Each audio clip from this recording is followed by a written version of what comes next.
Imagine a technology that dominated the electrical world, then got completely replaced, then, after almost a century, came back stronger than ever. Sounds like a movie story, doesn't it?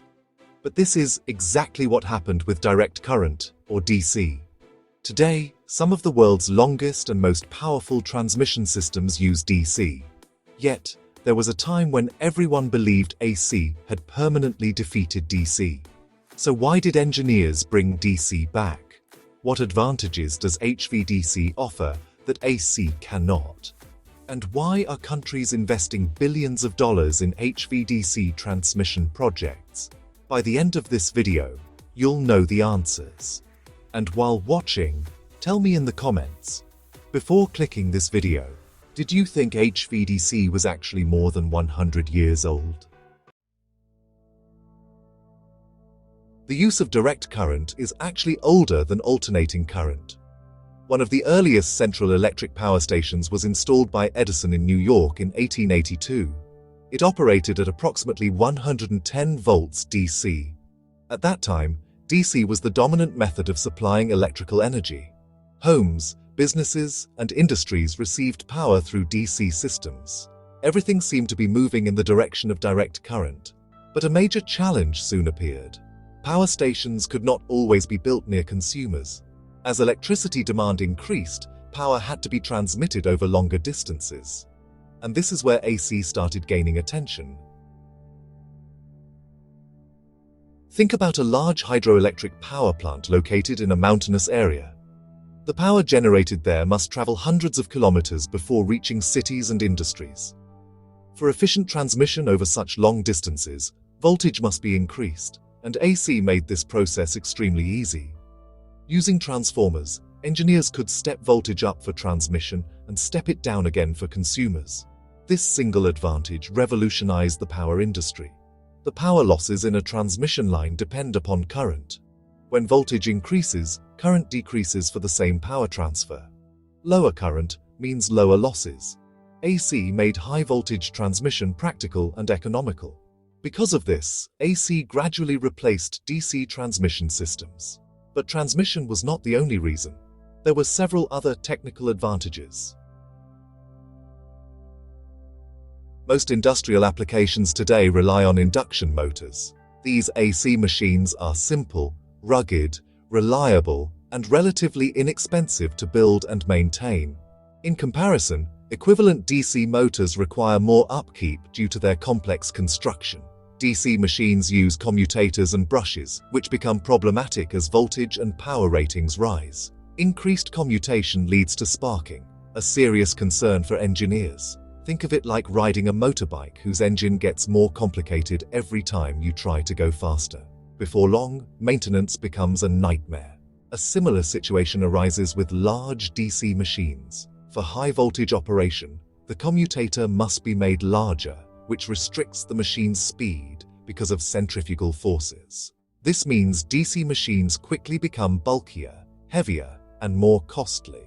On the other hand, steam turbines work efficiently at high rotational speeds, and AC generators can be directly coupled to these turbines without issue.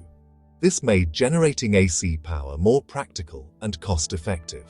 Gradually, every aspect, generation, transmission, distribution, and usage, shifted towards AC systems.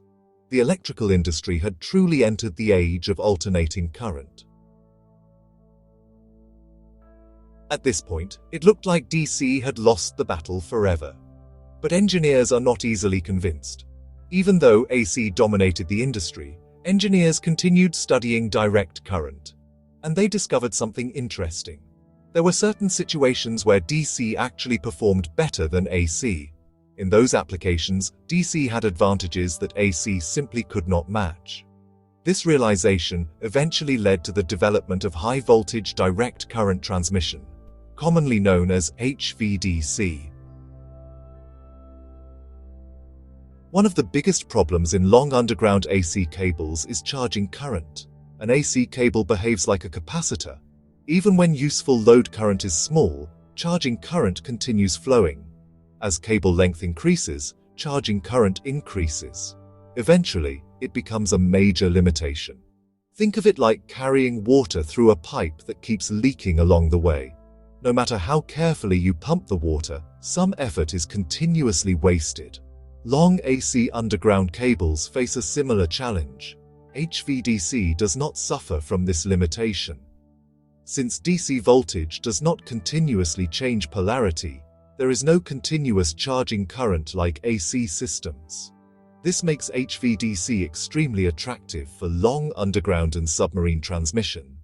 That is one reason many underwater transmission links around the world use HVDC technology. Now imagine two large power systems. Each operates at a slightly different frequency or phase angle. Directly connecting them with an AC line can be difficult. Power oscillations and stability issues may occur. HVDC provides an elegant solution. It acts as an electrical translator between two independent AC systems. Power can flow from one system to another without requiring both systems to operate in perfect synchronism. This arrangement is known as asynchronous interconnection. Think of two people walking side by side. One walks slightly faster than the other. If they are tied together with a rope, problems will arise. But if they exchange packages through a conveyor belt, both can maintain their own speed while still transferring goods.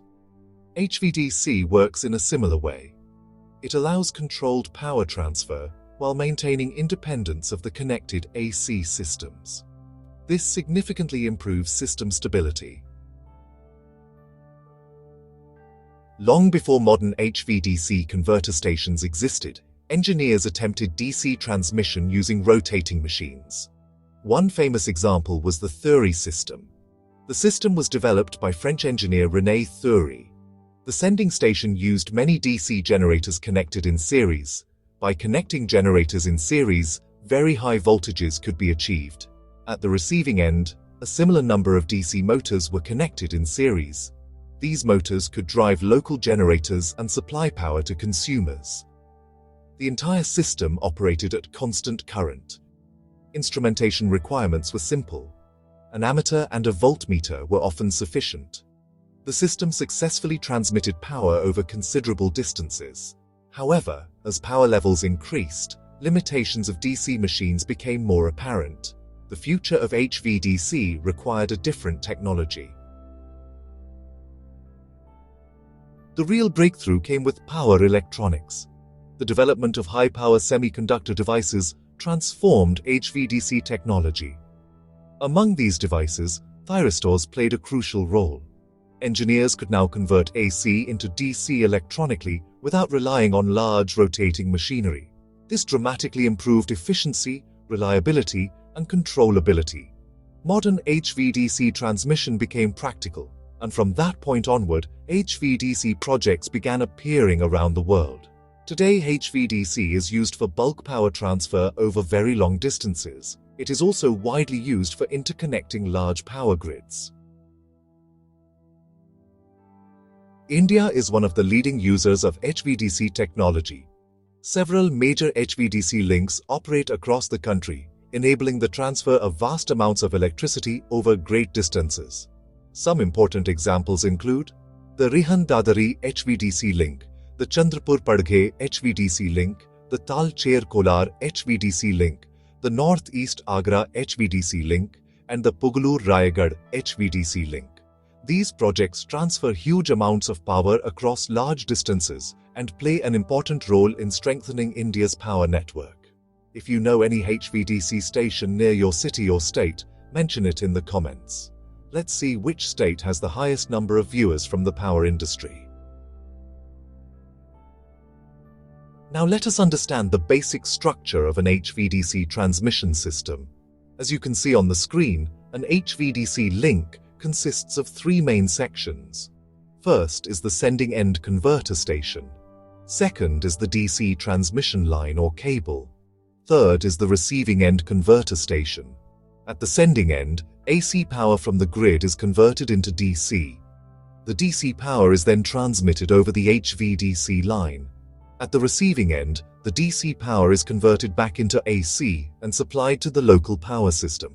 These converter stations are the heart of every HVDC system. Without them, HVDC transmission would not be possible. Now an important question arises. How exactly does a converter station convert AC into DC? What are converter valves? How do thyristors perform rectification? What is firing angle? How is output voltage controlled? How do engineers calculate the average DC voltage? And what is overlap angle? These are some of the most important concepts in HVDC technology, but if I explain them in this video, it will become too long. So in the next video, we will enter the converter station itself and understand the complete rectification process step by step. We will see how three-phase AC is converted into DC. We will derive the output voltage equations. We will understand firing angle control. And we will learn how practical converter stations operate in real HVDC systems. Trust me, that video is going to be one of the most important videos of this HVDC series. Today, we've journeyed through the fascinating evolution of electrical power systems. We explored how DC first sparked the electrification era, why AC rose to dominance, and how engineers eventually rediscovered the unique advantages of DC for long-distance transmission. We delved into the historic Thury system, the breakthroughs leading to modern HVDC technology, and even took a closer look at the major HVDC links powering India. Now, I have a question for you. If you were tasked with transmitting 5,000 megawatts of power over a distance of 1,500 kilometers, would you opt for HVAC transmission or HVDC transmission? And, more importantly, why? Let me know your answer in the comments below. If you found this video useful, do press the like button. It really helps us reach more electrical engineering students and professionals. Share this video with your friends, classmates, and colleagues. Don't forget to subscribe to Electrology and press the bell icon so you won't miss our next episode, where we'll unravel the complete rectification process inside HVDC converter stations. If you'd like to support our channel, you can use the thanks button just below this video. Or consider becoming a channel member through the join button. Your support enables us to create detailed technical animations, in-depth engineering explanations, power system tutorials, and high-quality educational content for the entire electrical engineering community. Thank you for watching, and see you in the next episode of the HVDC series, only on Electrology.